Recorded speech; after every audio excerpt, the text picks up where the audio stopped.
بسم اللہ الرحمن الرحیم۔ السلام علیکم دوستو۔ حضرت ابو ہریرہ رضی اللہ تعالیٰ عنہ کی ماں کے اسلام لانے کا واقعہ۔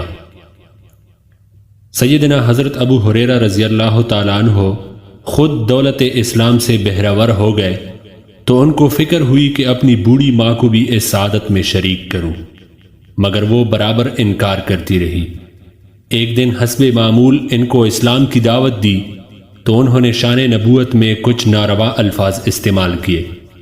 حضرت ابو ہریرہ رضی اللہ تعالیٰ عنہ روتے ہوئے حضور صلی اللہ علیہ وآلہ وسلم کی خدمت میں حاضر ہوئے اور یہ واقعہ بیان کر کے ماں کے اسلام لانے کے لیے طالب دعا ہوئے۔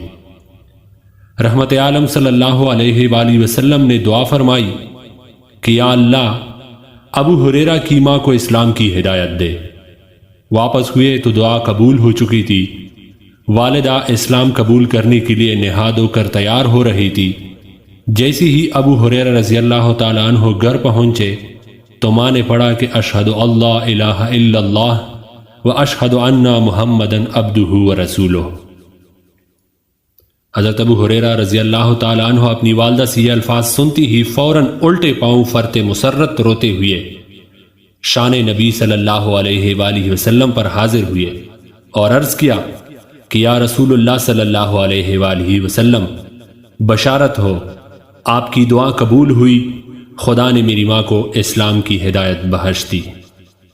سبحان اللہ۔ باحوالہ مسلم شریف۔